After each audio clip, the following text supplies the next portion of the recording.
اسے ناچوسی بنا ڈالتا ہے. لیکن بچہ جو ہے وہ فطرت پر یعنی اسلام کی فطرت پر وہ پیدا ہوتا ہے. اب اس کو جیسے تربیت کر دیں گے ویسا ہی وہ بنے گا. اگر بچہ کو چھوٹے سے دینی تعلیم سکھلایا جائے، اچھی تربیت کی جائے، توحید کے بارے میں بتایا جائے، تو وہ بچہ بڑا ہو کر کے اچھا ہوتا ہے. اور آپ نے سنا ہوگا یہ بچپن سے یعنی چھوٹے سے سنتے آ رہا ہوگا کہ بچے کا پہلا مدرسہ جو ہے وہ اس کی ماں کی گود ہوتا ہے. ماں جیسے اس کو سکھائے پھر اس کے بعد باپ کی باری آتی ہے. باپ اس کو جیسا سکھائے وہ ویسا ہی ہو جاتا ہے. اس لیے باپ کے اوپر، والدین کے اوپر، ذمہ دار کے اوپر،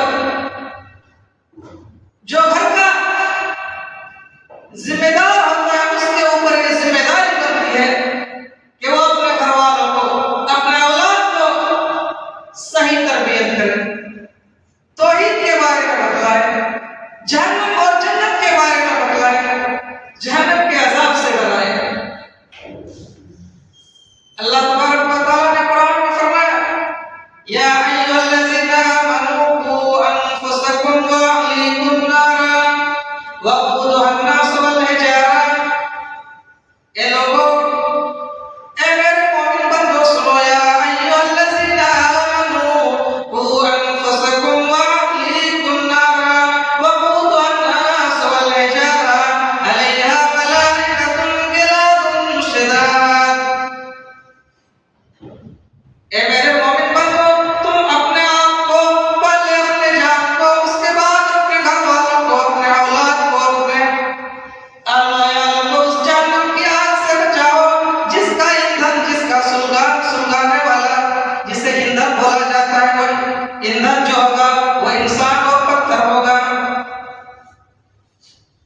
اللہ تبارک و تعالیٰ نے کتنی بہترین نصیحت فرمائی. مومن بندوں کو سمجھا رہے ہیں میرے بندوں، پہلے اپنے نفس کو اور اس کے بعد تمہارے ماتحت میں یعنی تمہارے اندر میں جو لوگ ہیں ان کو کیا کرو، جہنم کی آگ سے بچانے کی فکر کرو. وہ جہنم اللہ تبارک و تعالیٰ نے وضاحت فرما دی کہ جہنم کی آگ کا عالم یہ ہوگا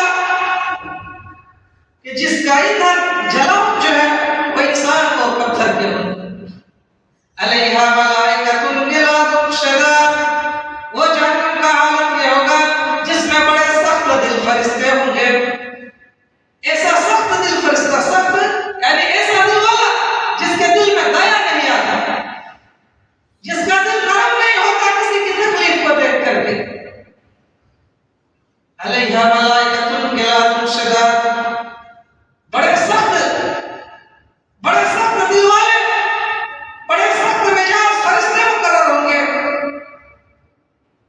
لا یعصون اللہ، وہ اللہ تبارک و تعالیٰ کی کبھی نافرمانی نہیں کرتا. جو اللہ تبارک و تعالیٰ کا حکم ہوتا ہے وہ فرشتہ وہی کرتا ہے. اس کے دل میں رحم نہیں ہوتی جو جہنم کے اندر ہوتا ہے. اس لیے اللہ تبارک و تعالیٰ فرماتا ہے میرے مومن بندو، اپنے نفس کو اور اپنے گھر والوں کو جہنم کی آگ سے بچاؤ. تو اس آیت کریمہ سے یہ پتہ چلتا ہے کہ ہمیں اپنے ساتھ ساتھ اپنے گھر والوں کو بھی، اپنے اولاد کو بھی جہنم سے بچانے کی فکر کرنا ہے. جہنم سے بچانے کی فکر کرنا ہے.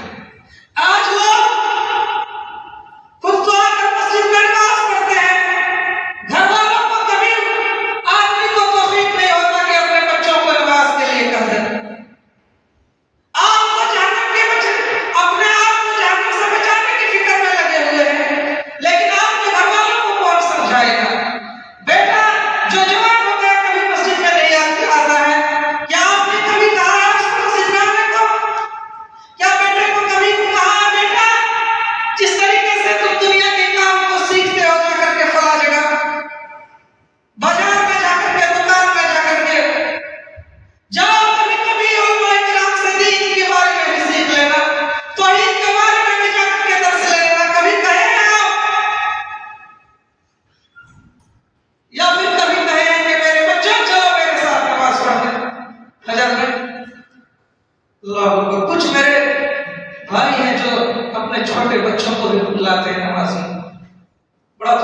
ہے وہ انسان جو اپنے بچوں کو تربیت کرتے ہیں دینی طور طریقے پر۔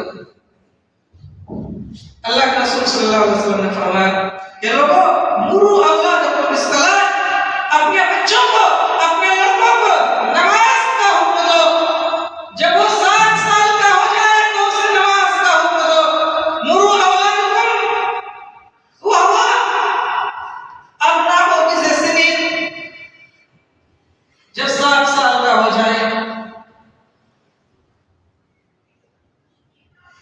7 سنین، جب 7 سال کا ہو جائے تو اسے نماز کی طرف بلاؤ، نماز کا دعوت دو، اور 7 سال سے 10 سال پر پہنچ جائے اور نماز کے لیے نہیں آئے، آپ بلا رہے ہیں بچہ نہیں آتا ہے، فرمایا اسے تھپڑ لگاؤ، نماز میں نہ آنے کی وجہ سے اس کو مارو۔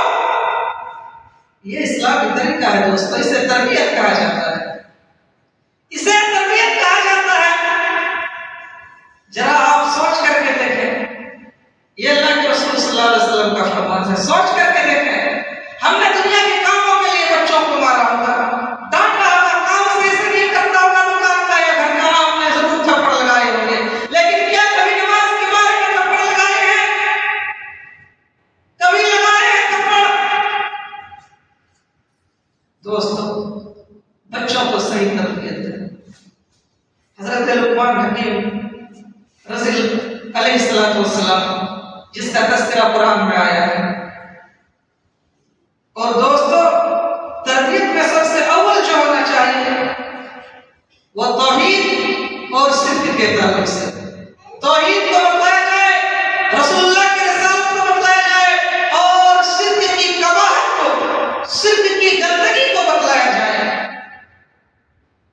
یہ سب سے پہلا تربیت ہونا چاہیے۔ حضرت لقمان حکیم علیہ السلام